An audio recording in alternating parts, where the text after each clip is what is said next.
Ebi bigambiro by'omu kyaro omu Ishengyero aha bwa Bushenyi district obwabaire nagambana n'eminyeeto ababaire bari omu ruteerane rw'eminyeeto orukorirwe aha parish ya Kitabi omu district ya Bushenyi. Tukiikiriza nakyo twagira ngu ekikuru tuguma aha murama tumanye ekitugira ki ekitwine twena yaita vision nikyo kyokuhendiibwe iwe kiri hati ekyokwego kyalika aha mutima emerere ebintu byagira ki gavumenti eki eyite ya Uganda eriwebembe bazisesereze wekamuta Museveni nekunda eminyeeto nekunda abaana bato nekunda esinga nto tulina kuyoza abafaana okuteeka omulama gwa gavumenti ahabwaki gavumenti nekunda eminyeeto ekyokubanza muli bingi.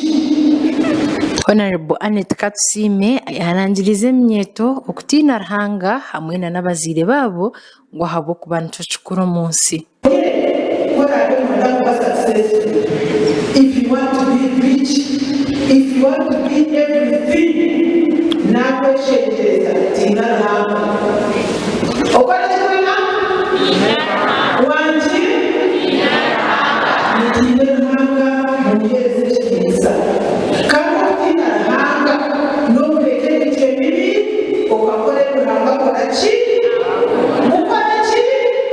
Father Edmond Mugumya ori omuhwezi wa bwana mukuru wa Kitabi parish kandi otebekaniisa omushomo gw'eminyeeto atushoboreire bimwe aha bigendererwa byabo eby'okurugayo bakarunda n'eminyeeto okwenda kubeegyesa emicwe etari emwe n'emwe. Omushomo gutandikire nyamwabaziyo ebiro 2 kandi oguha Sande ebiro 5 by'okukubanza. Omutwe gw'omushomo ogu ni you are the light of the world. Ngu ori ekyererezi ky'ensi.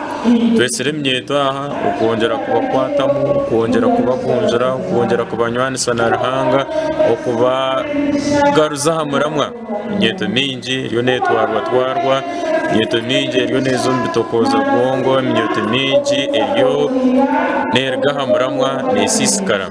Mbwenu tubeesire aha okubagarizamu amasuku. Dr. Silver Mugisha ori mukuru w'abakristu omu parish ya Kitabi kandi ori managing director wa National Water and Sewage Corporation nawe agambire ebinyeeto ebintu bine biine kukora baba nibenda kuba abantu b'omugasho omu bwire bw'omu maisho. Batayire eminyeeto yaha yitu ya Kitabi eyi parish organizingire kwenda kugyegyesa ebintu kwenda kugimanyisa ngu nibo bantu biitu bahati kandi bantu biitu bankyakare nabahereza message ndikubagira ngu nimbendeza okubagye omu maisho okwe in future baba bakuzire kandi bateka okukora omu bintu bina ekyokubanza kya byona bateka okuba very hard working kandi bateka okuba abayiiya entrepreneuring.